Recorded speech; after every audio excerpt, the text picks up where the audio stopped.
कह रहा है there were brass spittoons on the floor, और कह रहा जो फ्लोर, फ्लोर मतलब फर्श, कह रहा फर्श पर, और ब्रास, ब्रास का मतलब क्या होता है, एक मेटल होता है ना जिसको कहते हैं पीतल, येलो कलर का एक मेटल होता है, ठीक है। कहते हैं ना कि हर पीली चीज सोना नहीं होती, अर्थात कुछ पीतल भी हो सकते हैं। तो वही कह रहा है कि देयर वर ब्रास स्पिटून्स, और स्पिटून्स का मतलब होता है पीकदान, थूकदान। आपने देखा होगा लोग, अजीब सी चीज़ होती है, वैसे तो बहुत गंदी लगती है भाई, जिसमें लोग थूकते उगते हैं, ठीक है, तो उसे स्पिटून्स कहते हैं। तो हो सकता है वहाँ पर भी रखा हुआ प्लेटफॉर्म पर, तो जो स्पिटून रखा हुआ था वो ब्रास का था, वो पीतल का था। अब पीतल उतल का एक लार्ज स्केल में यूज़ कब होता था, पास्ट में, ठीक है। तो उससे भी देखो ये भी थोड़ा अलग है। आज डेट में पीतल उतल का कहाँ यूज होता है, आज डेट में फाइबर का यूज होता है, प्लास्टिक का, साथ में स्टील का बहुत होगा तो यूज होएगा, ठीक है, आयरन का यूज होता है। तो वो स्पिटून ब्रास का था, पीतल का था। एंड अक्रॉस द स्टेशन, और अक्रॉस का मतलब होता है उस साइड, अक्रॉस का मतलब उस साइड, अगर मैं बोलूं अक्रॉस द बोर्ड तो इस साइड से उस साइड, ये हो गया across the board. Across the station का मतलब दूसरी side. Across the station a glint of light caught my I, glint of light का मतलब हल्की सी रोशनी, कुछ कुछ ऐसे जला, ठीक है। तो स्टेशन के उस टाइम पर उस पार कुछ जला, और कह रहे हैं दैट कॉट माई आई, उसने मेरा ध्यान खींचा। A man was pulling a gold watch from his vest pocket, और कहां से आई थी वो light, a man was pulling a gold watch, एक पर्सन था वो अपने पॉकेट से, ठीक है ना, वेस्ट का मतलब होता है कह सकते हो सॉर्ट ऑफ बनियान वगैरह, ठीक है, ये टी शर्ट को भी साथ बोल रहा होगा। तो अपनी टी शर्ट के पॉकेट से वो क्या निकल रहा था, एक गोल्ड वॉच निकल रहा था, और गोल्ड वॉच है तो ऑब्वियस सी बात है वो शाइन करेगा, जलेगा कि नहीं जलेगा। तो वही जब वो जला, शाइन किया, तो ग्लिंट ऑफ लाइट ने इनका ध्यान खींचा उस तरफ। चलिए, ही स्नैप्ड ओपन द कवर, और कह रहा है स्नैप्ड का मतलब होता है तुरंत, एक झटके में, सडनली, और उसने अचानक से कवर हटाया, मतलब वो गोल्ड वॉच एक कवर में रखा हुआ, तो कवर से उसको बाहर निकाला। Glanced at his watch, glance का मतलब होता है नजर डालना, देखना। तो उसने अपने वॉच पर, अपनी घड़ी पर, देखिए ये घड़ी है, तो उसने यहाँ से घड़ी निकाली, अपने नजर डाली। एंड फ्रॉन्ड, फ्रॉन्ड का मतलब होता है शोइंग एंगर, क्या होता है, शोइंग एंगर। और जैसे घड़ी पर नजर डाली, थोड़ा गुस्सा आया उसे, हो सकता है किसी का वेट कर रहा हो तो लेट हो रहा है, हो सकता है ट्रेन आने का वेट कर रहा हो, जो ट्रेन लेट कर रही है, तो थोड़ा गुस्सा आया उसे टाइम देख करके, जो भी हो सकता है। ही वोर अ डर्बी हैट, और उसने क्या पहन रखा था, एक डर्बी हैट पहन रखा था। Derby hat a kind of a hat, उसके भी एजेस ऐसे मुड़े होते हैं, ठीक है, थोड़े से, हैट ही होता है गोल वाला, तो डर्बी हैट, आप गूगल करोगे डर्बी हैट मिल जाएगा आपको। तो वो डर्बी हैट पहन रखा था, अ ब्लैक 4 बटन सूट, और उसने क्या पहन रखा था, एक 4 बटन सूट, एक सूट पहन रखा था, कोट पहन रखा था जिसमें 4 बटन थे, तो 4 बटन सूट पहन रखा था। And with tiny lapels, lapels का मतलब वो ब्रोच वगैरह कह सकते हो, तो उस सूट में छोटे छोटे ब्रोचेस लगे हुए थे, तो उसने ऐसा पहन रखा था। And he had a big black handle bar moustaches, और उस पर्सन की जो मुस्टैचेस अर्थात मूछें जो थी ना, वो कैसी थी, बिग ब्लैक, बड़ी बड़ी ब्लैक कलर की मूछें थी। और किस शेप में मूछें थी, हैंडल बार मुस्टैचेस थी। हैंडल बार मूछों का मतलब क्या है, बड़ी बड़ी मूछें होती हैं, और तुमने देखा होगा कि किनारे ऐसे ना गोल गोल घुमा देते हैं लोग, ऐसे रहेगा मूछ और यहां पर गोल गोल हो जाते हैं, तो उस शेप के मुस्टैचेस को कहते हैं हैंडल बार मुस्टैचेस। तो उसने क्या पहन रखा था, ब्लैक, एक्चुअली 4 बटन सूट पहन रखा था, डबी हैट लगा रखा था, और साथ साथ उसकी मूछें हैंडल बार मुस्टैचेस थी। चलिए आगे देखते हैं। कह रहा है then I looked around and saw that everyone in the station was dressed like 1890 something। फिर कह रहा है चार्ली की, कह रहा है कि then I looked around and saw, अब उसने अपने इर्द गिर्द नजर डाली। देखिए अब तक जितनी चीजें चार्ली को दिखाई दे रही है ना, सब बहुत अजीब दिखाई दे रही हैं, तो उसने थोड़ी नजर डाली इधर उधर भी, एंड सॉ, और क्या उसने देखा, that everybody in the station, कि उस स्टेशन पर जितने लोग भी फिलहाल मौजूद थे ना, was dressed like 1819 something। उन लोगों ने किस टाइम के ड्रेसेस पहन रखे थे, वो ड्रेसेस जो 1890s के टाइम पर चलते थे, 1890 के टाइम पर जो ड्रेस चलते थे, वैसे काइंड ऑफ ड्रेस पहन रखे थे हर किसी ने। और आज हम किस टाइम पर हैं, 2026 में है। हो सकता है कि आज से मतलब कितने टाइम पहले स्टोरी लिखी गई हो, मान लेते हैं, ठीक है, लिखी गई हो 50 साल पहले, तो भी बहुत हार्डली तो 1970s के आसपास में स्टोरी लिखी गई होगी, ये समझ में आ रहा है। और कैसा दिखाई दे रहा है उस टाइम के लोगों का कपड़ा, 1890s का। तो कितना अंतर है, अंतर है कि नहीं है? मतलब क्या है, ये पास्ट टाइम को रिफ्लेक्ट कर रहा था, वो जो थर्ड लेवल था पास्ट में चला गया कि नहीं, समझ आ रहा है, 1890s के। तो वही उसने क्या नोटिस किया कि सबने 1890s के टाइम के कपड़े पहन रखे हैं। अब आगे देखते हैं, कह रहा है कि सॉरी कहां गया, I never saw so many beards, side Burns and fancy moustaches in my life. और यहां पर चार्ली क्या कह रहा है, कह रहा है कि मैंने अपनी लाइफ में कभी भी इतने ज्यादा बियर्ड्स, इतनी ज्यादा साइड बर्न्स और इतने ज्यादा मुस्टैचेस नहीं देखे थे।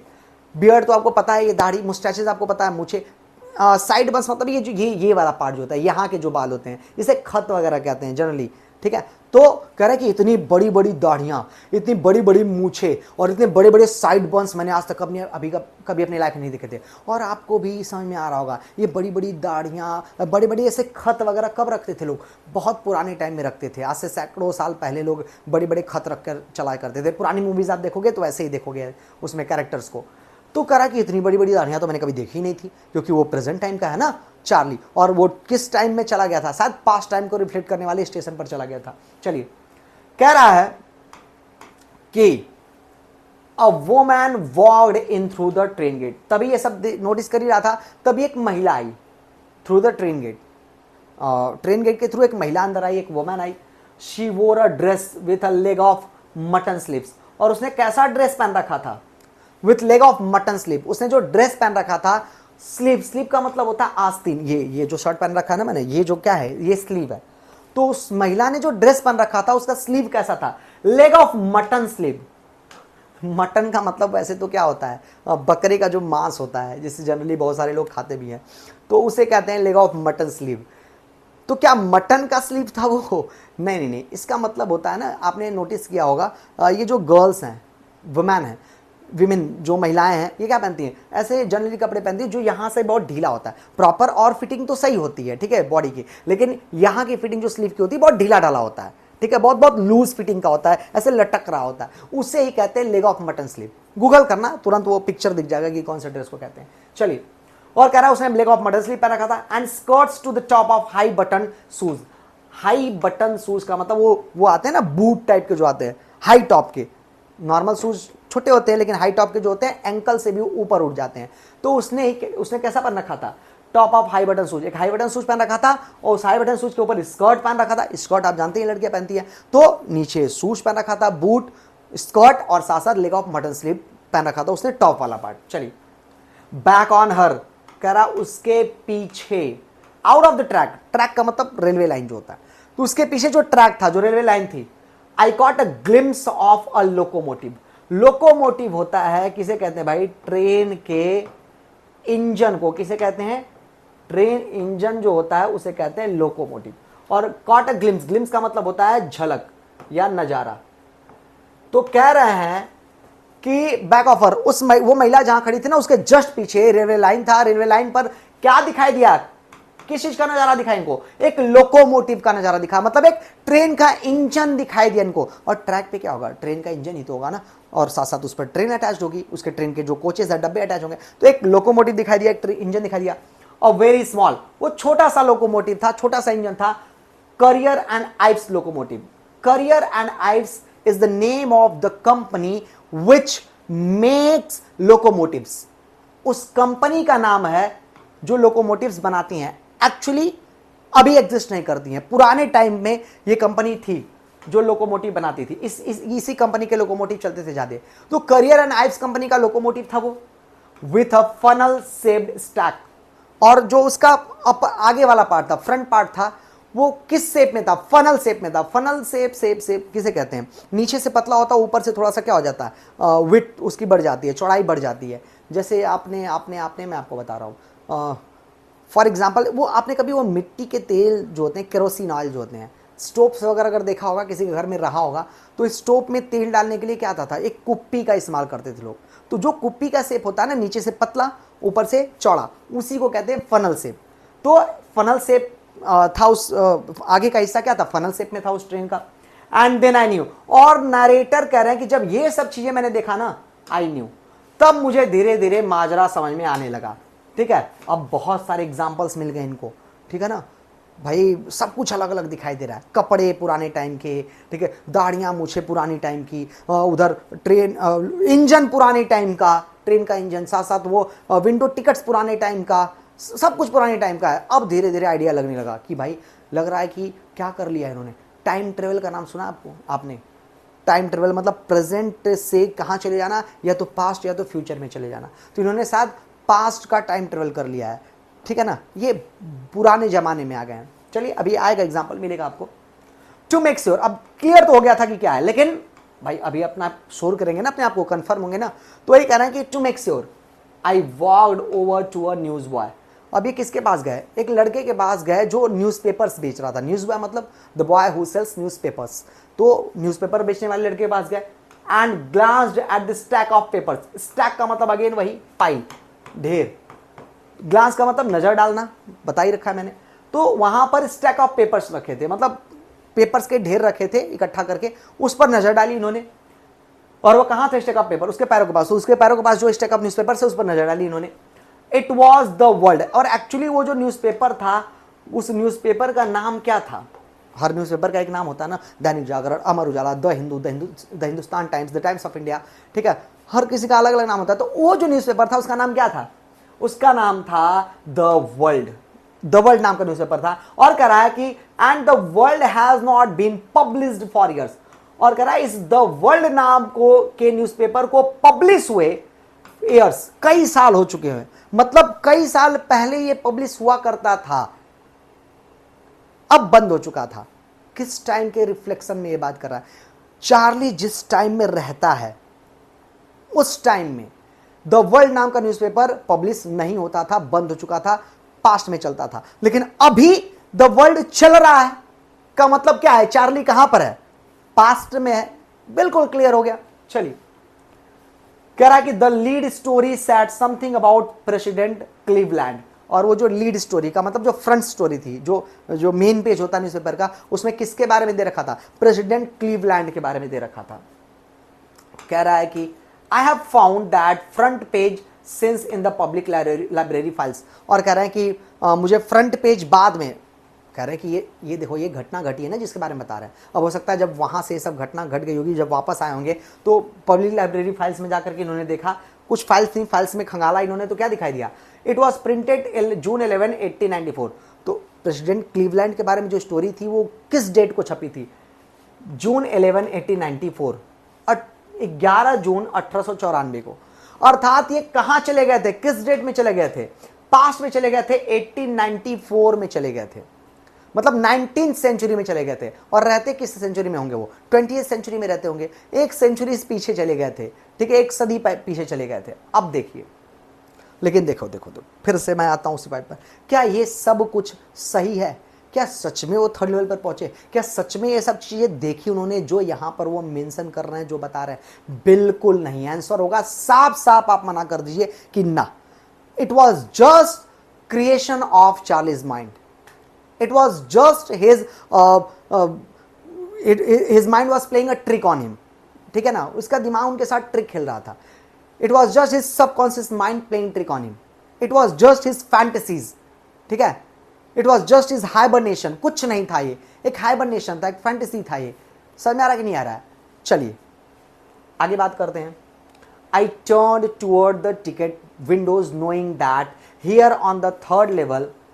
कह रहे हैं कि अब क्या करते हैं? अब देखिए, जैसे ये देखे ना कि 1894 में आ चुके हैं, दिमाग में कुछ आइडिया आया और क्या किया इन्होंने? कह रहे हैं कि I turn towards the ticket window.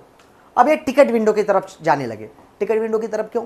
Tickets खरीदने का आइडिया आया होगा, देखते हैं क्यों टिकट विंडो की तरफ जाने लगे। Knowing that here on the third level at Grand Central. उनको पता था कि ग्रैंड सेंट्रल के ये जिस थर्ड लेवल पर मौजूद है, आई कुड बाय टिकट्स, वो वहां पर टिकट्स खरीद सकते थे, that would take Louisa and me, जो ल्यूजा और इनको कहां लेकर के जाता? In the anywhere in the United States we wanted to go. जहां ये जाना चाहते वहां ये जा सकते थे। अब ये थर्ड लेवल पर हैं, इनको पता था कि फिलहाल मैं टिकट खरीद सकता हूं और 1894 में रह करके जहां कहीं जाना चाहता हूं, मैं अपने वाइफ ल्यूजा के साथ उस जगह पर जा सकता हूं, ठीक है। तो भाई बस उसी इरादे से उसी मोटिव से ये किधर निकल पड़े, टिकट खरीदने के मोटिव से चल पड़े टिकट विंडो की तरफ। चलिए अब क्या कह रहे हैं, इन द ईयर 1894, और कहना है कि 1894 में जहां मन करेगा तहां जा सकता हूं, मैं टिकट खरीद के जा सकता हूं, निकल पड़े टिकट खरीदने के लिए।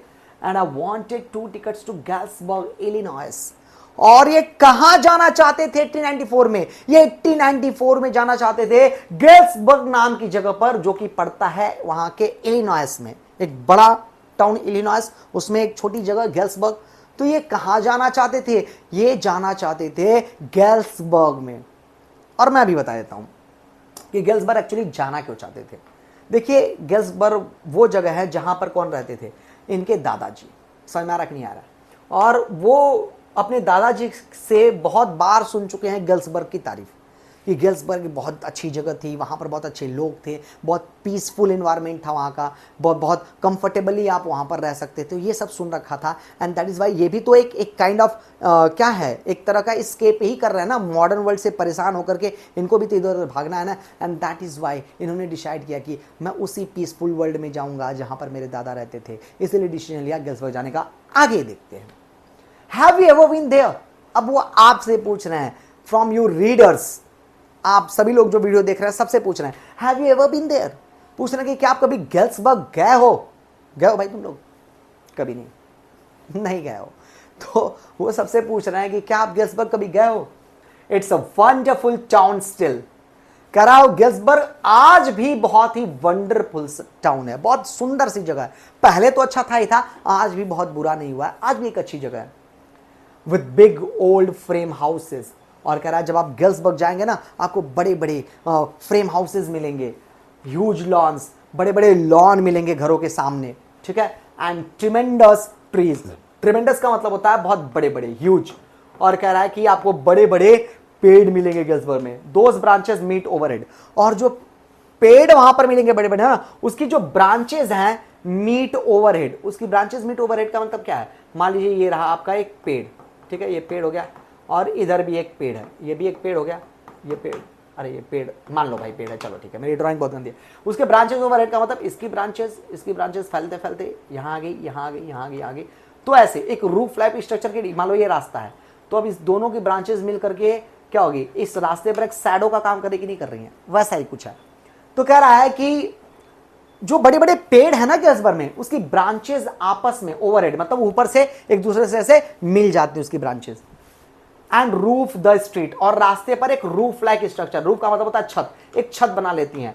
समझ में आ गया? आई होप कि समझ में आ गया होगा। चलिए, एंड इन 1894, और कह रहा है 1894 में समर इवनिंग्स वर ट्वाइस एज लॉन्ग। कह रहा है 1894 में जो गैल्सबर्ग में समर इवनिंग होती थी, गर्मियों के मौसम में जो शाम होती थी ना, वो दोगुनी बड़ी होती थी। जिस टाइम में चार्ली एग्जिस्ट करता है मॉडर्न वर्ल्ड में, उस टाइम के कंपैरेटिवली बता रहा है कि 1894 में जो गैल्सबर्ग के शाम होते थे, दो गुने बड़े होते थे। सच में ऐसा है? सच में दो गुने बड़े होंगे क्या शाम? क्या आज का शाम अगर 4 से 7 तक होता है 3 घंटे का, तो क्या उस समय का शाम 6 घंटे का होता था? ऐसा कुछ कह रहा है क्या? बिल्कुल भी नहीं कह रहे हैं। इनके कहने का मतलब क्या है, देखिए मॉडर्न वर्ल्ड में जो लाइफ है, बहुत फास्ट मूविंग लाइफ है। हर कोई भाग दौड़ में लगा हुआ है, हर कोई जद्दोजहद में लगा हुआ है, एक दूसरे से आगे निकलने का, एक दूसरे से ज़्यादा तरक्की करने का, ठीक है। तो मतलब बहुत बहुत बहुत एक रकस मचा हुआ है, ठीक है ना, एक होड़ मची हुई, कंपटीशन है एक दूसरे का सबसे। तो बहुत भागदौड़ फास्ट लाइफ है। लेकिन बैक इन 1894, वो टाइम, पुराना टाइम, क्या इतनी ज़्यादा चीज़ें उस समय एग्जिस्ट करती थी क्या इतना भागदौड़ था? नहीं था, बिल्कुल नहीं था। आप कभी भी अपने पेरेंट्स से या अपने जो आपके फोर फादर्स हैं, ठीक है, जो ग्रैंड पेरेंट्स हैं, उनसे पूछिएगा, पहले लोग इतना ज़्यादा परेशान नहीं रहते थे, बहुत स्लो लाइफ होती थी, आराम से अपने घरों के पास बैठते थे, एक दूसरे से बातें करते थे, एक दूसरे की कंपनी शेयर करते थे, इंजॉय करते थे। तो एक स्लो लाइफ थी, और इसीलिए बोल रहा है कि ट्वाइस लॉन्ग थी का मतलब बहुत आराम से लोग रहते थे।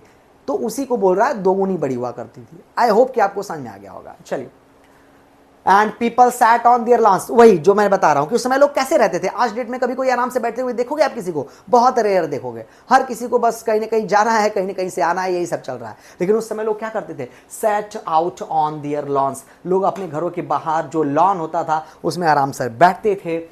द मेन स्मोकिंग सिगार्स, और जो मेन होते थे, जो महिलाएं होती थी, वो क्या पी रहा, सॉरी मेन का मतलब महिलाएं नहीं, पुरुष।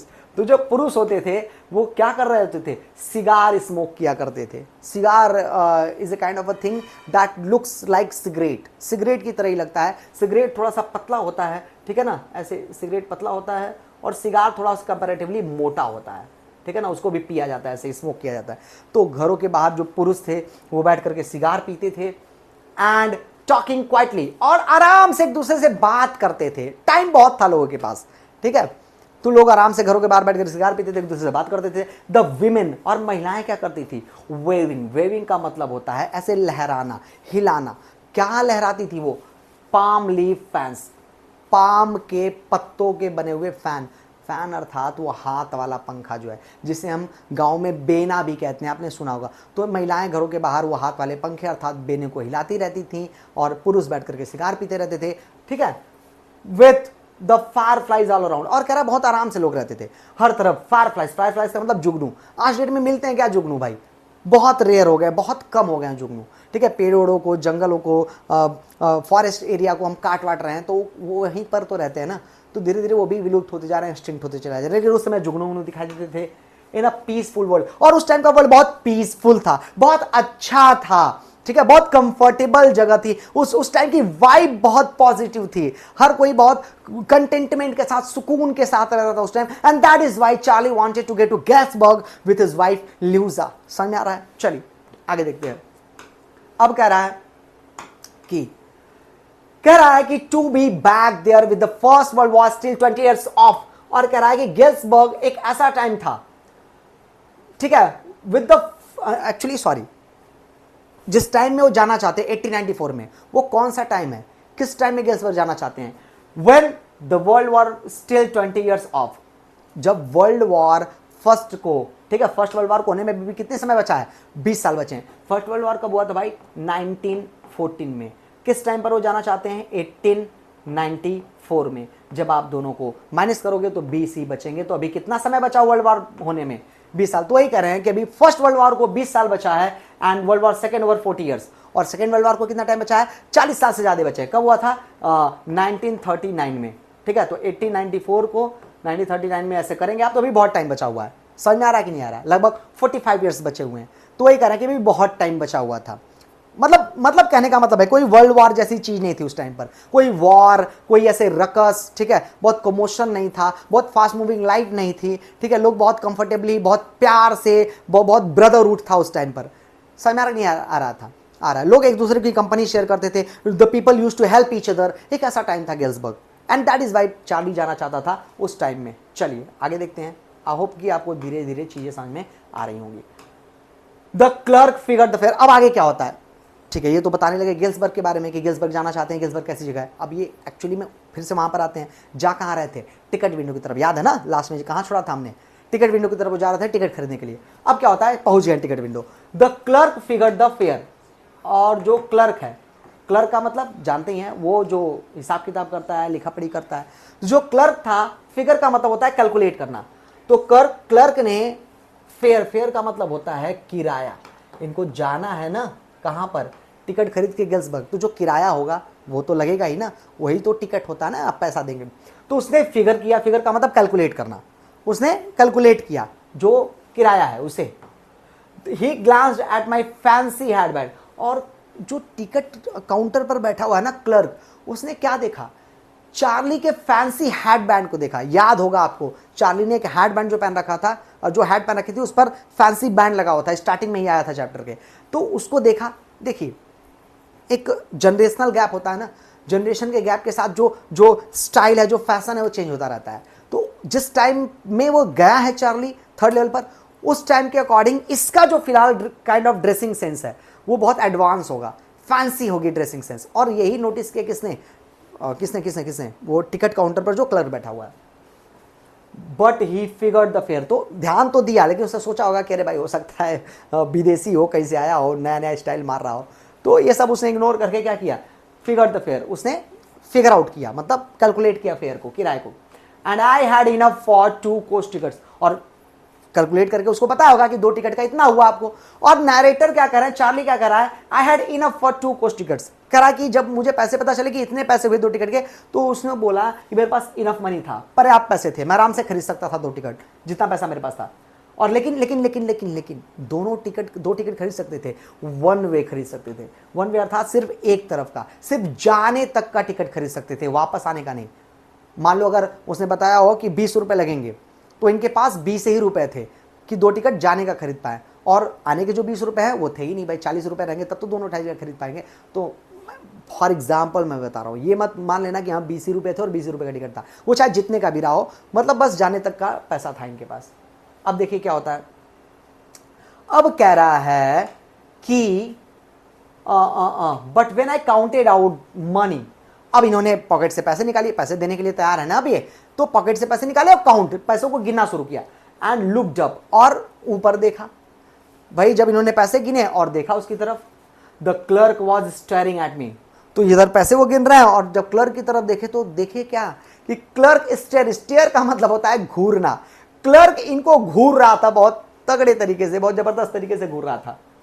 ही nodded at the bills, nodded का मतलब होता है सर हिला करके मना कर देना, ऐसे नॉ, ऐसे कहते हैं ना, कोई आपसे पूछेगा चलोगे, ठीक है, कोई पूछेगा चाय पीने चलोगे ना, ऐसे बोलते हो, बिल्कुल नहीं यार, चाय पीने के लिए तो हाँ, ठीक है।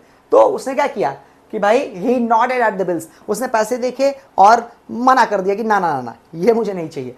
क्यों, रीजन समझ में आ रहा होगा आपको, और क्यों घूर रहा था। अरे भाई 1894 में वही करेंसी होगी क्या जो करेंसी है चार्ली के पास, वो पास्ट टाइम में है ना, पास्ट टाइम में तो अलग प्रकार के पैसे होंगे। आज आप जो 100 रुपीज की करेंसी देखते हैं, जो लेवेंडर कलर का करेंसी है 100 रुपीज का जो है, वो पुराने टाइम में ऐसा ही चलता था, पुराने टाइम में ब्लू कलर का होता था और साइज में भी बड़ा होता था। तो टाइम के साथ साथ करेंसी का जो पैटर्न होता है वो चेंज होता जाता है। तो उस समय की करेंसी और है, इनके पास कुछ और है, और देखा होगा कि भाई ये तो अलग तरीके का पैसा लिया है, वो पैसे उसके टाइम पर चलेंगे क्या, बिल्कुल नहीं चलेंगे। तो उसने पैसे को मना कर दिया, बोला ना मैं नहीं लूंगा ये पैसे। That is not money mister, he said. और उसने क्या बोला चार्ली से, कहता ओ मिस्टर, ये जो आप मुझे दे रहे हैं दैट इज नॉट मनी, कह रहा ये पैसे नहीं है, ये नकली लग रहा है। And if you are trying to skin me, skin का मतलब होता है फूल करना, ठीक है, मतलब कॉन करना, धोखा देना, बिट्रे करना। तो उसने बोला कि अगर तो, पहले तो उसने मना किया कि भाई ये जो दे रहे हो ना ये पैसे चलेंगे नहीं। और उसको क्या लगा, क्लर्क को लगा कि ये चोट्टा है, ये चोर है और नकली पैसा दे करके टिकट लेना चाहता है। तो वही उसने उसको धमकी दी, बोला कि अगर तुम मुझे स्किन करने की कोशिश कर रहे हो, मूर्ख बनाने की कोशिश कर रहे हो ना, you want get very far, तो बहुत ज़्यादा दूर तक तुम जा नहीं पाओगे। अर्थात उसने ये कहा कि I am smart enough to deal you with the guys like you. उसने बोलना ये चाहा कि मैं इतना स्मार्ट हूं कि तुम मुझे मूर्ख नहीं बना पाओगे। तुम क्या सोच रहे हो कि ये नकली पैसा दे करके मुझसे टिकट खरीद लोगे, तुम्हारी ऐसी की तैसी, बिल्कुल नहीं खरीद पाओगे, मैं बहुत चालाक हूं। ठीक है, चलिए आगे देखते हैं। And he glanced at the cash drawer beside him, और उसने ग्लांस का मतलब नजर डाला, कहां पर नजर डाला, जो कैश ड्रॉवर था, ड्रॉवर का मतलब वो जिसमें पैसे रखे जाते हैं, तो जो ड्रॉवर में कैश रखा था उसकी तरफ नजर डाला। इन किस मोटिव से, कि चार्ली देख पाए कि पैसे होते कैसे हैं, उस टाइम के पैसे। उसने दिखाया चार्ली को इनडायरेक्टली कि देखो भाई पैसे ये होते हैं जो मैंने रखा हुआ, वो नहीं होते हैं जो तुमने रखा हुआ है। चलिए अब क्या होता है, of course the money was old style, और अब चार्ली समझ में आ गया उसको, करा हाँ जो पैसे उसने रखे हुए थे वो ओल्ड स्टाइल करेंसी थी, half again as big as the money we use nowadays. और कह रहा कि जो पैसे नाउअडेज का मतलब आज के टाइम पर, जिस टाइम पर चार्ली एग्जिस्ट करता है, जिस वर्ल्ड में वो रहता है, जिस टाइम के वर्ल्ड में, कह रहा कि आज के डेट में जो पैसे हम यूज करते हैं ना, वो करेंसी के तुलना में वो जो पैसे थे जो उसके पास थे वो हाफ साइज के थे, मतलब उनका साइज भी बहुत डिफरेंट है। समझ में आ रहा है कि नहीं आ रहा है? चलिए ऐसा ही कुछ होगा। अब देखिए, और हाफ साइज में तो थे ही थे, साथ साथ डिफरेंट लुकिंग भी थे, देखने में भी काफी अलग तरीके के लग रहे थे। चलिए, I turn away and got out fast. Charlie कह रहा कि जब मैंने ये सब देखा ना, कह रहा आई टर्न अवे, कह रहा मैं वहां से मुड़ा एंड गॉट आउट फास्ट, और जल्दी से भागा मैं वहां से। वहां रुकना नहीं चाहता है चार्ली, क्यों? There is nothing nice about jail even in 1890। कह रहा है कि 1890 में भी सब कुछ अच्छा हो सकता है, तो और गिल्सबर्ग अच्छा हो सकता है, पीसफुल हो सकता है, लेकिन जेल तो 1890 का भी खराब ही है। मतलब अगर, मतलब वो इनडायरेक्टली क्या कहना चाहता है कि अगर जल्दी से मैं यहां से नहीं भागा तो मुझे धोखेबाज और चोर समझ के अभी क्या बुला लेगा वो पुलिस, और मुझे जेल ले आना पड़ेगा। तो तुरंत भागा वहां से। चलिए, एंड दैट वॉज दैट। और कह रहा है ऐसा ही सब हुआ मेरे साथ, ठीक है। I left the same way I came. और कह रहा है कि जैसे मैं थर्ड लेवल पर पहुंचा था, आई लिव द सेम वे, बिल्कुल उसी रास्ते से होते हुए मैं क्या थर्ड लेवल के बाहर चला आया, ठीक है, अपने मॉडर्न वर्ल्ड में चला आया। पास्ट वर्ल्ड में चले गए थे थर्ड लेवल पर 1894 में, अब मॉडर्न वर्ल्ड में गए। क्या सच में पास्ट वर्ल्ड में गए थे? क्या सच में थर्ड लेवल है? फिर से जवाब है ना, बिल्कुल नहीं, बस फैंटेसी है उनकी, ठीक है, हैलोसिनेशन है। आगे बात करते हैं। तो कह रहे हैं कि मुझे ऐसा लगा, कह रहे हैं कि and that was that I left the same way I came, I suppose, कह रहे हैं कि मुझे ऐसा लगा कि जैसे मैं आया था वैसे ही मैं बाहर निकल गया। अब आगे देखते हैं।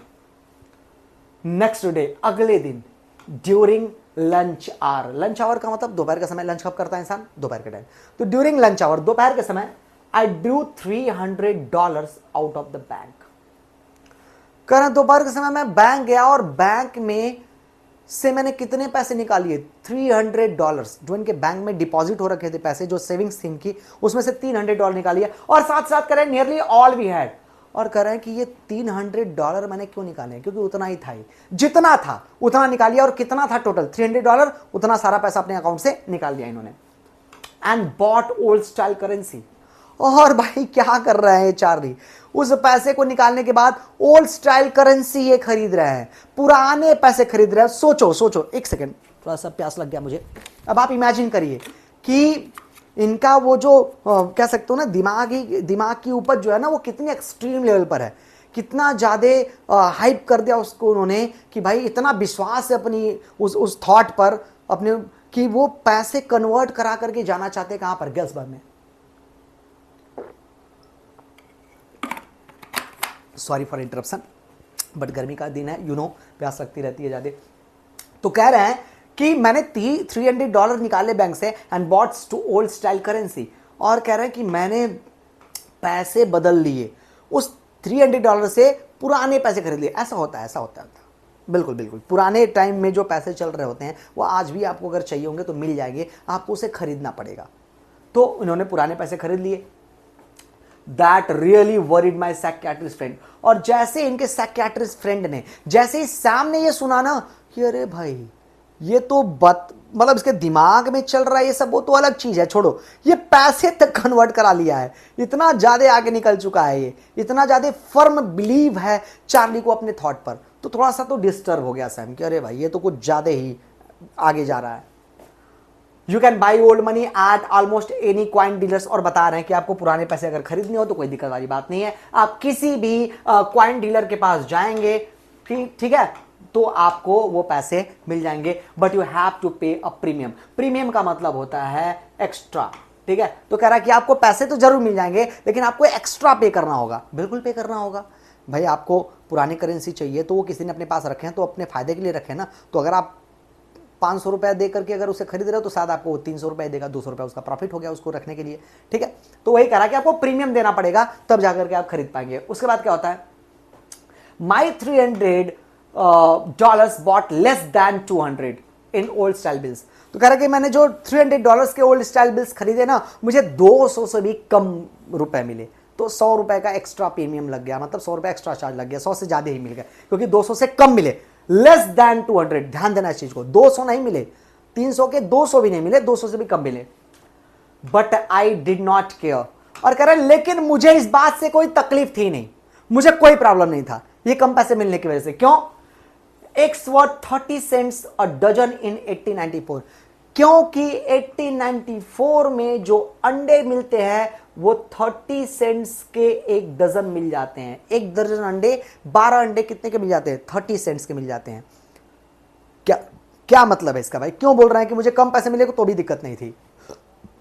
क्यों? क्योंकि भाई इन्फ्लेशन भी, महंगाई भी तो कम होगी ना पास्ट में।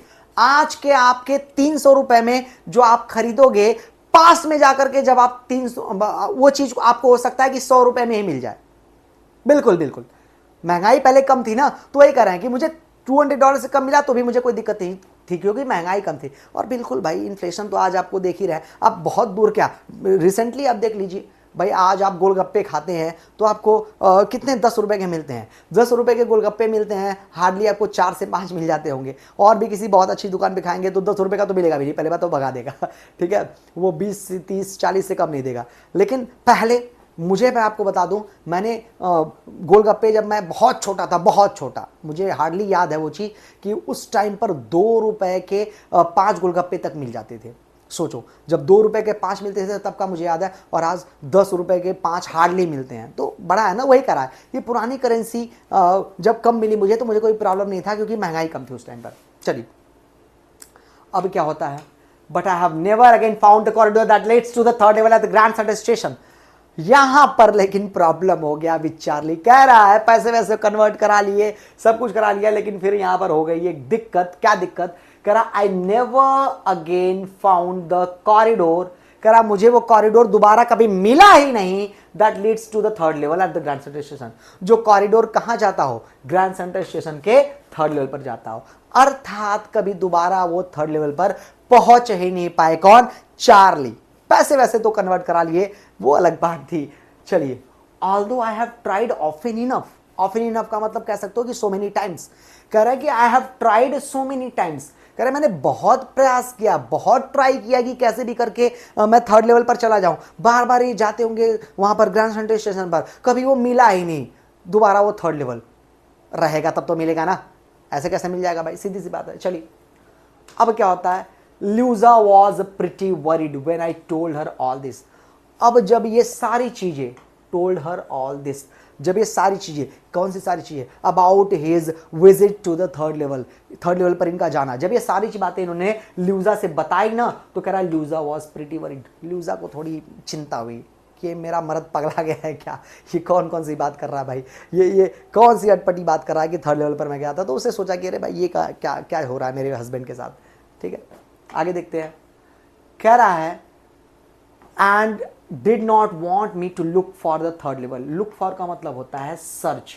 तो लूजा को थोड़ा सा बुरा लगा, थोड़ा सा दुख हुआ, मतलब थोड़ा सा चिंतित हो गई लूजा ये सब सुन करके कि मेरे हस्बैंड क्या क्या सोच रहे हैं, कहाँ कहाँ की बातें कर रहे हैं। और कह रहा है did not want me to look for, और वो नहीं चाहती थी कि सर्च करें दोबारा चार्ली, क्या, the third level any more.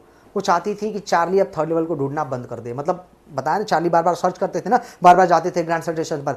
लूजा ने बोला कि ना ना ना ना ना, अब नहीं जाना है आपको, बहुत हो गया आपका, अब मान जाइए आप। तो वो चाहती थी कि अब ये थर्ड लेवल ढूंढना बंद कर दें। And after a while I stopped, और नैरेटर भी कह रहा है कि after a while, after a while का मतलब आफ्टर सम टाइम, कुछ समय के बाद। आई स्टॉप्ड, कह रहे हैं कि मैं रुक गया, मैंने ढूंढना बंद भी कर दिया।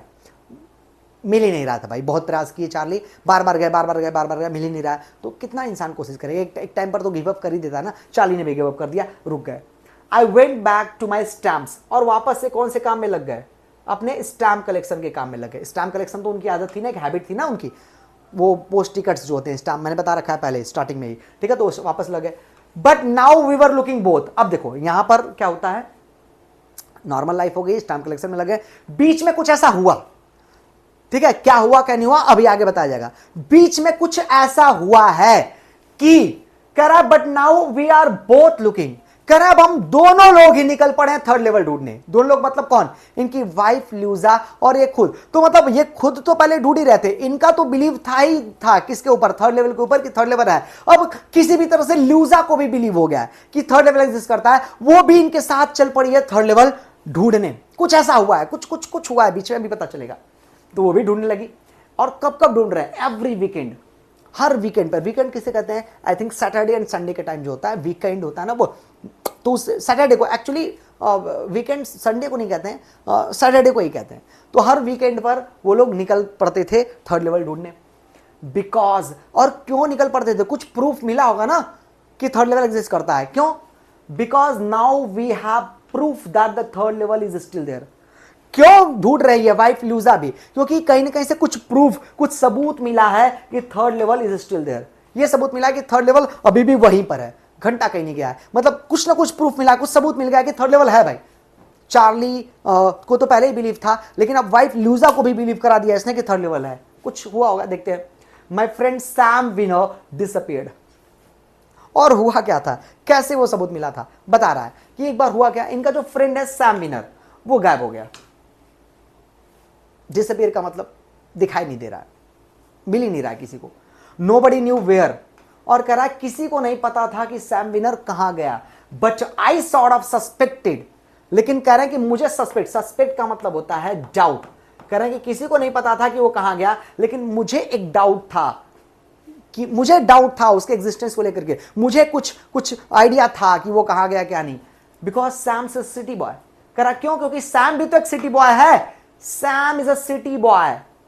और कहने का मतलब क्या है, देखिए मैं आपको बता रहा हूं। चार्ली को क्या लगा, सैम जब दिखाई नहीं दे रहा तो चार्ली को लगा कि चार्ली भी चला गया है, कहां पर, थर्ड लेवल पर चला गया है, ठीक है ना। और कह रहा Sam is a city boy, Sam city में रहता था, तो सिटी में ही तो ज्यादा फास्ट मूविंग लाइफ होती है, सिटी में ही तो ज्यादा स्ट्रेस होता है, सिटी में जो होती है लाइफ, वहीं पर तो सिटी के लोग ज्यादा सर्वाइव करते हैं ना, ये वॉर को, ये फियर को, समझ नहीं आ रहा है। तो हो सकता है कि सैम सिटी बॉय है, हो सकता है उसने भी वही चीज महसूस किया होगा, ठीक है, जैसा कि किसने महसूस किया है, चार्ली ने, ठीक है। एंड दैट इज वाई शायद वो भी कहां चला गया है, थर्ड लेवल पर चला गया है। ऐसा सोचना था चार्ली का कि सैम मुझे लगता है कि थर्ड लेवल पर चला गया है, and I used to tell him about Galesburg. और कह रहा है एक बात और है, मैं हमेशा सैम को किसके बारे में बता रहा था, used to tell him about Galesburg. कह रहा मैं हमेशा ही सैम को बता रहा था गेल्सबर्ग के बारे में, कि गेल्सबर्ग कितनी खूबसूरत जगह है, कितनी अच्छी जगह है। तो कह रहा है कि हो सकता है कि मेरी बात को सुनकर के सैम जो है ना बहुत अट्रैक्ट हो गया हो गेल्सबर्ग से, उसे जाने का मन करने लगा हो, कहां पर, गेल्सबर्ग में। और इसीलिए वो भी कहां पहुंच गया है, थर्ड लेवल पर पहुंच गया, पास में चला गया। इसीलिए तो इसमें दिखाई नहीं दे रहा ना प्रेजेंट में किसी को, बिल्कुल। चलिए, I went to school there. और चार्ली क्या क्या बताते थे सैम को गेल्सबर्ग के बारे में, अच्छी अच्छी बातें बताते थे ना, बताते थे कि मैं गेल्सबर्ग में स्कूल जाया करता था, and he always sad, he like the sound of the place. और ही का मतलब यहां पर कौन है, सैम है। सैम हमेशा सैड बोलता था, किससे, चार्ली से। उसे बोलता था चार्ली से Sam, he like the sound of the place. वो बोलता था कि जो तुम गेल्सबर्ग के बारे में मुझे बताते हो ना, जब जब, तो मुझे गेल्सबर्ग के बारे में सुनकर के बड़ा अच्छा लगता है भाई, मुझे बड़ा पसंद आता है गेल्सबर्ग नाम की जगह। तो इसीलिए एज्यूम कर रहा है, जमसन किस जमसन पर पहुंचा चार्ली, कि वो सैम जो है गेल्सबर्ग के बारे में सुनते सुनते इतना ज्यादा गेल्सबर्ग जाने की इच्छा उसके अंदर जागृत हो गई हो कि वो भी मेरी तरह कहां चला गया हो, थर्ड लेवल पर, और थर्ड लेवल से वो कहां चला गया, गेल्सबर्ग। तो यही कह रहे हैं कि इसीलिए इन्होंने ढूंढना शुरू कर दिया कि हाँ, अब चूंकि एक और प्रूफ मिल गया ना कि सैम भी चला गया है गेल्सबर्ग, तो अब लगने लगा ना कि थर्ड लेवल सच में है। अब इनको थोड़ा स्ट्रेंथ मिला इनके थॉट को, कि अरे इसीलिए, और इसकी वाइफ को भी स्ट्रेंथ मिला होगा। लेकिन देखिए सिर्फ इतने से ही नहीं पता चला है कि थर्ड लेवल है, कुछ और हुआ है, बहुत बड़ी चीज हुई है, जिससे कि इनकी वाइफ को भी बिलीव हो गया हो। क्योंकि थॉट, ये तो अब तक जो मैंने बताया कि सैम चला गया होगा गेल्सबर्ग की नाम की जगह, तो ये तो चार्ली का बस थॉट ही था ना। तो थॉट तो पहले भी था, लेकिन उस समय तो वाइफ ने माना नहीं, लेकिन अभी मान गई है। कुछ और बहुत बड़ा कॉन्क्रीट प्रूफ मिला है, कोई बहुत सॉलिड प्रूफ मिला है। कौन सा प्रूफ है वो, चलिए ये देखते हैं। कह रहा है बिकॉज वन नाइट, अब एक रात की बात है, फशिंग विथ माई स्टैम्प कलेक्शन। तो चार्ली अपने स्टैम्प कलेक्शन में थोड़ा सा उसे उलझा हुआ था, फशिंग का मतलब उलझा हुआ होना, तो स्टैम्प कलेक्शंस जो वो करता था उसमें उलझा हुआ था। आई फाउंड, कह रहा मुझे कुछ मिला। Well do you know what a first day cover is. अब पूछ रहा है कि अच्छा एक बात बताइए, क्या आपको पता है कि ये फर्स्ट डे कवर क्या होता है।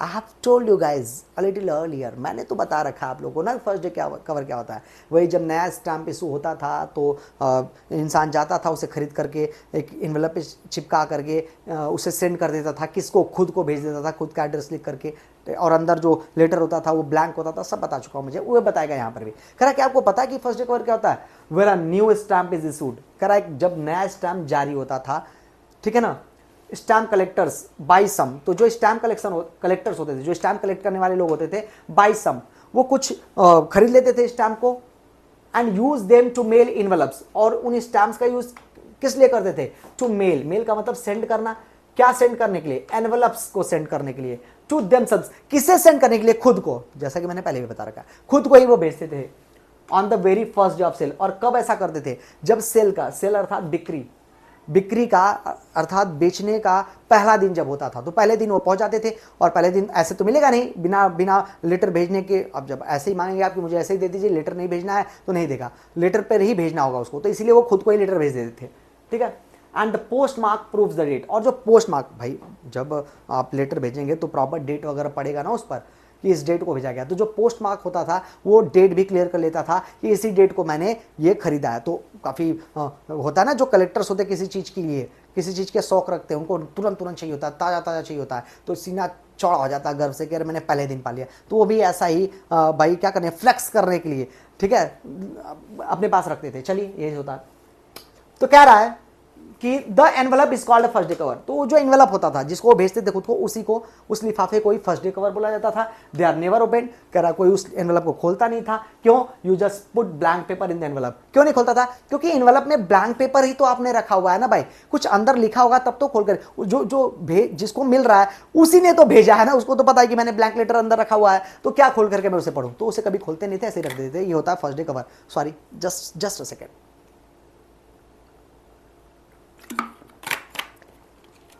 आप हीट वेव देख ही रहे हैं भाई, कितनी ज़्यादा प्रॉब्लम है, और तुरंत इतना बोलते बोलते गला सूख जा रहा है। आपसे भी मैं रिक्वेस्ट करूंगा, सजेस्ट करूंगा कि आप भी खूब ढेर सारा पानी पिएं, कि इस हीट वेव से आपको प्रॉब्लम ना हो, और समझ में पानी पीना भी चाहिए। चलिए ठीक है, यहाँ आते हैं। तो कह रहा है कि just put blank paper in the envelope. वो ब्लैंक पेपर पड़ा होता था उसमें, एनवेलप में। अब देखिए हुआ क्या था एक्चुअली में, कैसे पूरा फर्म बिलीव हो गया है चार्ली के वाइफ को भी कि थर्ड लेवल है। हुआ क्या? That night among my oldest first day covers. करा जब मैं अपने ओल्डेस्ट फर्स्ट डे कवर्स को देख रहा था, इनके पास भी कई सारे फर्स्ट डे कवर थे, जब उनको वे देख रहे थे Charlie, I found one that should not have been there. तो उनको एक, फाउंड का मतलब मिलना है, एक ऐसा फर्स्ट डे कवर मिला that should not have been there, जिस फर्स्ट डे कवर को वहां पर होना ही नहीं चाहिए था। एक ऐसा फर्स्ट डे कवर मिल गया चार्ली को जिसे वहां पर नहीं होना चाहिए था, बट वो वहां पर है। क्यों है, कैसे, देखते हैं। There it was, but there it was. कह रहा है कि होना नहीं चाहिए था, बट देयर इट वॉज, लेकिन वो वहां पर था। It was there because someone had mailed it to my grandfather. वो फर्स्ट डे कवर वहां पर इसलिए था क्योंकि किसी ने उस फर्स्ट डे कवर को किसे मेल किया था, किसे भेजा था? टू माई ग्रैंडफादर, मेरे दादाजी को भेजा था। कहां पर? At his home in Galesburg. उनके गेल्सबर्ग वाले घर पर भेजा था। भेजा किसको गया था? इनके दादाजी को। तो इनके दादाजी के कलेक्शंस जो थे फर्स्ट डे कवर्स के, वैसा ही एक फर्स्ट डे कवर मिलता है चार्ली को। और क्योंकि वो उसके दादाजी का था, तो चार्ली के पास तो नहीं होना चाहिए था ना, लेकिन वो वहां पर चार्ली के पास ही था, इसीलिए बोल रहा है कि नहीं होना चाहिए था लेकिन मिल गया। तो वो फर्स्ट डे कवर किसी ने भेजा था उसके दादा को गेल्सबर्ग में। और कब भेजा होगा? पास्ट में, क्योंकि उसके दादाजी कब एग्जिस्ट करते थे? पास्ट में ही ना। चलिए, कह रहा that's what the address on the envelope से। और कह रहा है कि कैसे पता चला कि गेल्सबर्ग वाले जगह पे भेजा था? एड्रेस तो लिखा होगा ना भाई, ऑब्वियसली बात लिखी जाती है। तो एड्रेस क्या था? गेल्सबर्ग का ही था, इसलिए पता चल गया कि दादाजी को भेजा गया था गेल्सबर्ग में। And it had been there since July 1894। और वो कब भेजा था, किस डेट पर भेजा था किसी ने दादाजी को? 18 जुलाई 1894, 18 जुलाई 1894 को वो फर्स्ट डे कवर किसी ने भेजा था दादाजी को। कैसे पता चला? The post mark showed that. अरे पहले बताया गया ना कि जो फर्स्ट डे कवर पर पोस्ट मार्क पड़ता था, तो पोस्ट मार्क से पता चल गया कि 18 जुलाई 1894 को किसी ने भेजा है दादाजी को। और वो मिला किसको है? चार्ली को। दादाजी के जो फर्स्ट डे कवर्स का कलेक्शन था उसी में मिला है इसको। Yet I did not remember it at all. और कह रहा कि इसे याद नहीं था कि कौन भेजा, कब भेजा। अरे इनको कोई भेजा होगा तब तो याद होगा ना। इनके दादाजी को भेजा गया था, कौन भेजा, कैसे भेजा, आगे बताएंगे। The stamp was 6 cent. और कह रहा कि उस पर जो स्टैम्प, जो पोस्ट टिकट चिपकाया गया था उस एनवलप पर, वो कितने पैसे का था? वो 6 सेंट, 6 पैसे का था। डल ब्राउन कलर, उसका ब्राउन कलर का था, with a picture of president Garfield. और उस पर किस, उस टिकट पर, स्टैम्प टिकट पर, ठीक है, किसका पिक्चर छपा हुआ था? प्रेसिडेंट गारफील्ड का। ठीक है, चल। नेचुरली व्हेन द एनवलप केम, अब हुआ क्या था कि जब एनवलप आया था किसके पास? Came to grandad in the mail. अब जब पास्ट में उस एनवलप को किसी ने मेरे ग्रैंड डैड को, अर्थात जब किसी ने मेरे दादाजी को एनवलप भेजा था, it went right into his collection. तो वो जब उनको भेजा था तो वो कहां चला गया? उनके कलेक्शन में चला गया। समझ में आ रहा कि नहीं आ रहा? एंड स्टेट देयर, और भाई जाहिर सी बात है, जब दादाजी को कोई भेजेगा, दादाजी उससे कहाँ पर रखेंगे, वो अपने कलेक्शन में। तो वो कलेक्शन में ही, दादाजी के ही कलेक्शन में था और वहीं पर पड़ा हुआ था। और तभी कुछ ढूंढते ढूंढते देखते देखते वो किसको मिल गया, किसके हाथ लग गया, चार्ली के हाथ लग गया है। ठीक है, भेजा कब गया था, 1894 में। मिला किसको है, चार्ली को। चलिए देखते हैं। Till I took it out and open it. और कह रहे जब उसे मिला चार्ली को तो उसको बाहर निकाला एंड ओपन इट, और उसको खोला चार्ली ने। The papers inside was not blank. और कह रहा है ये जो फर्स्ट डे कवर था, अमूमन तो फर्स्ट डे कवर का जो पेपर होता था वो ब्लैंक होता था, लेकिन ये वाला जो फर्स्ट डे कवर था, it was not blank, something was written on that. ये ब्लैंक नहीं था, कुछ ना कुछ लिखा था उस पर। क्या लिखा था, इट रीड, कुछ लिखा था भाई। क्या लिखा था, पहले तो एड्रेस लिखा था कि 941 विलियर्ड स्ट्रीट, गेल्सबर्ग, इलिनॉइस, जुलाई 18, 1894। तो इस एड्रेस पर और इस डेट को भेजा गया था। और देखिए बहुत मजेदार बात आपको पता चलेगी, बहुत इंटरेस्टिंग बात। भेजा किसको गया था, दादाजी को भेजा गया था 1894 में। लेकिन किसके लिए भेजा गया है, वो भेजा गया है चार्ली के लिए, क्योंकि वहां पर सीधे लिखा था चार्ली। मतलब जो भी भेजा था वो किससे बात करना चाहता है, किससे कुछ बताना चाहता है, चार्ली को बताना चाहता है। और क्या बताना चाहता है, I got to wishing that you are right. तो जिसने भी भेजा था वो कह रहा है कि मैं उम्मीद ही कर रहा था, मेरी इच्छा थी, अंदर से मैं चाहता था कि तुम जो भी कह रहे हो वो सच हो जाए। कौन सी बात को, वो थर्ड लेवल के बारे में जो कुछ भी बोला था चार्ली ने कि थर्ड लेवल है, मैं उस पर गया हूं, पास में गया हूं, तो जो भी लिखा है बोल रहा है कि मेरा बहुत मन करता था कि तुम्हारी बात सच हो जाए कैसे भी। Then I got to believing you are right. और कह रहा है कि मुझे तुम्हारी बात पे विश्वास हो भी गया। गॉट टू बिलीविंग, धीरे धीरे मैं विश्वास करने लगा कि तुम्हारी बात सच थी जो तुम कह रहे थे। And Charlie it's true. और फाइनली बता रहा है जो भी है वो, कह रहा है चार्ली सच भी है, तुमने बिल्कुल सही कहा था। क्या, I found the third level. कह रहा है कि मुझे थर्ड लेवल मिल चुका है। I have been here 2 weeks. कह रहा है मैं 2 हफ्तों से यहीं पर तो हूं। मैं थर्ड लेवल से होते हुए थर्ड गेल्सबर्ग पहुंच गया हूं, 2 हफ्तों से आया हूं। और कह रहा है down the street at the dailies. और कह रहा है मैं कहां पर हूं इस समय, डेली के स्ट्रीट पर। डेली मतलब एक प्लेस है जो कहां पर है, गेल्सबर्ग में। कह रहा है कि मैं इस समय डेली के पास मौजूद हूं। और कह रहा है कि someone is playing a piano. Piano एक म्यूजिकल इंस्ट्रूमेंट होता है जिसको बजाया जाता है, आप पता चल जाएगा, गूगल कर लीजिएगा। तो कह रहा है कि यहां पर दिल्ली में बड़ा मजा आ रहा है भाई, गेल्सबर्ग में बड़ा मजा आ रहा है, मैं आ गया हूं गेल्सबर्ग में। कोई लोग कोई है जो पियानो बजा रहा है। And they are all out on the front porch singing Nellie home. और जो पियानो बजा रहा है उसके सामने सभी लोग खड़े होकर के गाना गा रहे हैं। क्या, कौन सा गाना, जिस गाना गा रहे हैं, जो गाना उसका टाइटल क्या है, सिंग नेली होम। तो सभी लोग गाने गा रहे हैं, एक इंसान पियानो बजा रहा है। And I am invited over for lemonade. और कहता है कि मुझे इनवाइट किया गया है, मुझे किसी ने इनविटेशन दिया है। क्या पीने के लिए, लेमनेड पीने के लिए। लेमनेड का मतलब होता है शिकंजी, वो पानी, नींबू, नमक वगैरह का एक मिक्सचर रेडी किया जाता है, तो उसी को क्या कहते हैं, शिकंजी कहते हैं। तो वो बताता है कि भाई बड़ा मजा आ रहा है यहाँ पर, पियानो ने बजा रहा है, मुझे शिकंजी पीने के लिए बुलाया किसी ने। Come on back Charley and Louisa. और जो भी है वो बोल रहा है कि एक काम करो चार्ली एंड ल्यूजा, तुम भी आ जाओ तुम भी आ जाओ जल्दी से यहां पर थर्ड लेवल पर। Keep looking till you find the third level. करा कीप लुकिंग, तब तक ढूंढते रहो, till you find the third level, जब तक तुम्हें वो थर्ड लेवल न मिल जाए। है, बिल्कुल है, मिलेगा तुम्हें भी। It's worth, believe me. और करा कि मानो मेरी बात, बिलीव करो मेरी बात, मिल जाएगा तुम्हें, जल्दी जल्दी आ जाओ यहां पर। और कह रहा है the note is sine Sam. और जो नोट था, जो किसने भेजा था, एज अ सिग्नेचर किसका होता है, जो भेजने वाला होता है, तो किसने भेजा था उस लेटर को, वो भेजा था सैम ने।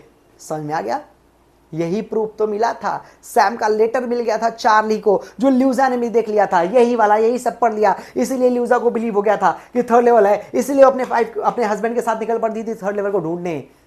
याद है ना, सैम डिसअपियर्ड हो गया था, किसी को नहीं पता था। तो यहां पर सैम कहां चला गया है, थर्ड लेवल पर चला गया है। देखिए 2 चीजें हो सकती हैं यहां पर। सबसे पहली बात, फिर से क्वेश्चन आता है क्या थर्ड लेवल सच में है, ना, नहीं है थर्ड लेवल। तो ये कैसे पहले लेटर वेटर लिख रहा है सैम। देखिए दो पहलू हो सकते हैं। एक ये पहलू हो सकता है कि जिस वर्ल्ड में चार्ली रह रहा है, जिस मॉडल वर्ल्ड में, उस वर्ल्ड में सैम भी रह रहा है। जो वॉर, जो एंजाइटी, जो फियर, ठीक है, जो टेरर, जो स्ट्रेस चार्ली महसूस कर रहा है वही सब तो इसके साथ भी होगा ना, सैम के साथ भी तो होगा ना। तो हो सकता है जैसे चार्ली ने अपने लिए एक वर्ल्ड ऑफ एस्केप रेडी किया था in form of at the form of third level, वैसा ही सैम के साथ भी हो गया। सैम के दिमाग ने भी एक ट्रिक प्ले किया उसके साथ, सैम ने भी हेलुसिनेट किया, सैम ने भी फैंटेसाइज किया कि थर्ड लेवल है। मतलब वो भी इन सब चीजों से परेशान हो गया है मॉडर्न वर्ल्ड से, और वो भी अपने लिए एक एस्केप ढूंढ रहा है। ये हो सकता है चार्ली के साथ जैसा हुआ, हो सकता है सैम के साथ भी बिल्कुल वैसा ही हुआ हो, पहली बात। दूसरा भी एक पॉसिबिलिटी है, दूसरी एक पॉसिबिलिटी बनती है, हो सकता है देखिए चार्ली जो है बिलीव, उसे तो अपनी बात पे बिलीव था, भले थर्ड लेवल है नहीं, सच्चाई नहीं है, लेकिन उसके दिमाग ने उसको बोला है कि थर्ड लेवल है, तो वो मानता है थर्ड लेवल है, और उसे इस बात को बिलीव कराना है सबको, कैसे भी करके वो चाहता है कि सबको बिलीव कर दे।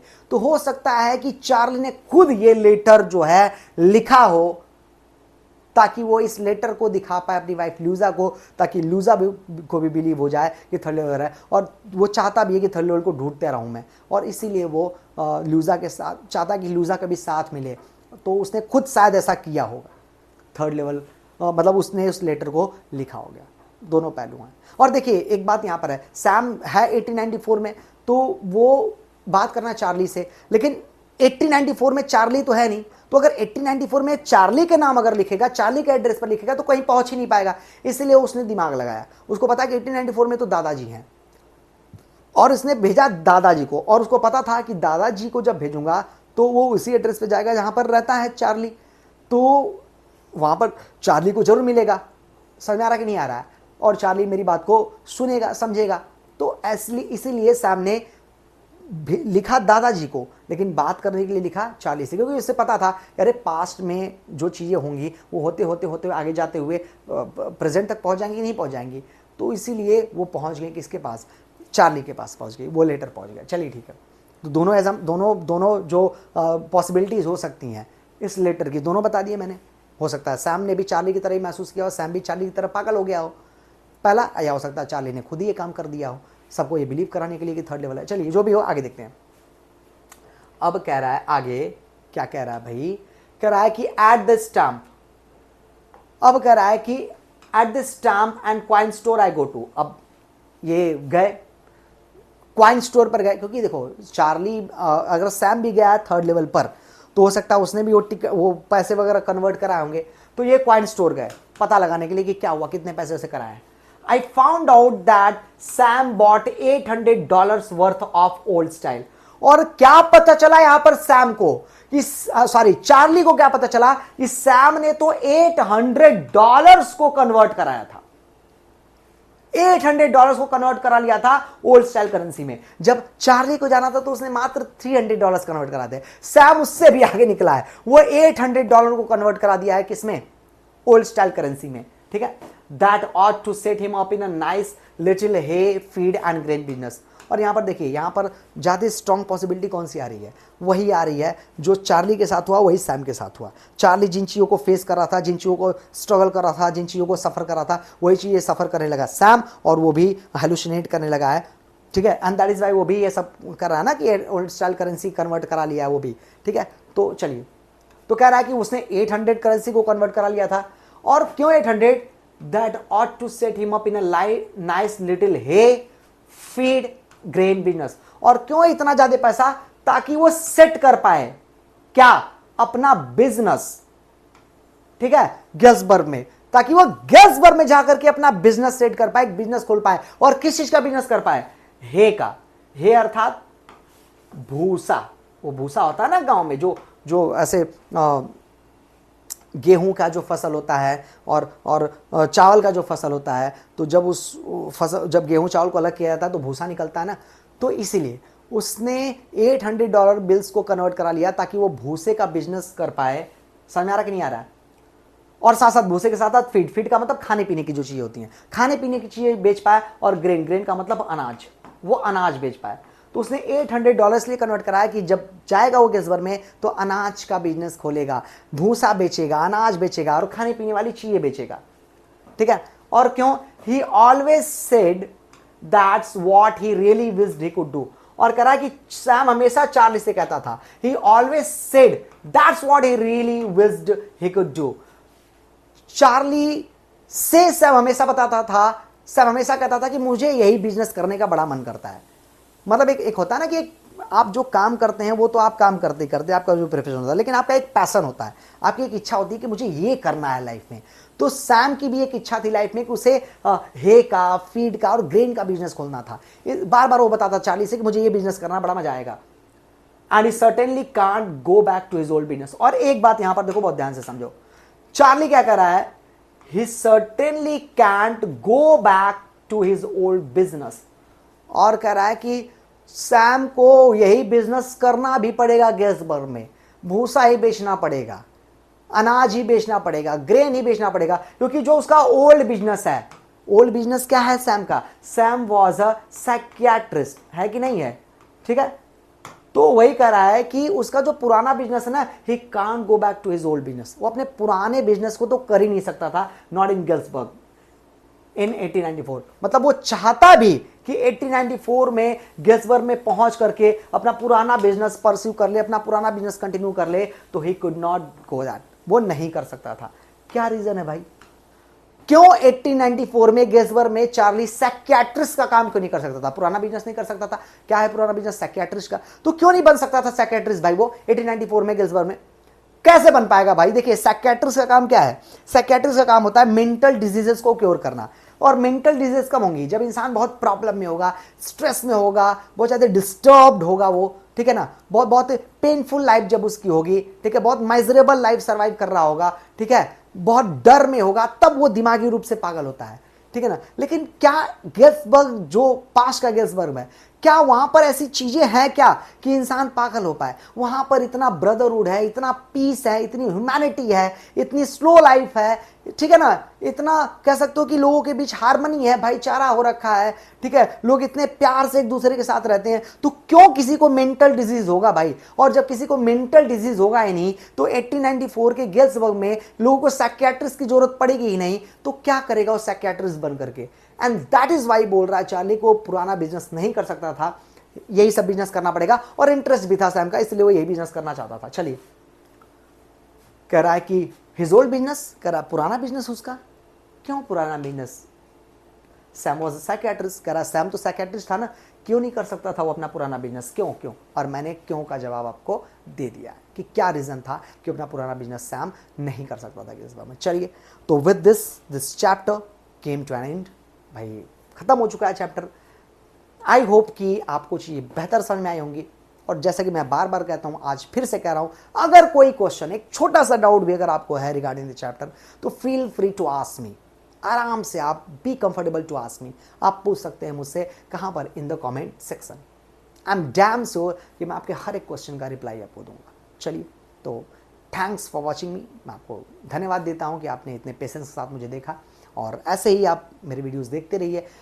आप जिस भी क्लास के स्टूडेंट हैं, हर क्लास के स्टूडेंट ये सुनिश्चित कर रहे हैं कि हर क्लास का जो भी सिलेबस है उसको मैं डिस्कस करूंगा अपने इस चैनल पर।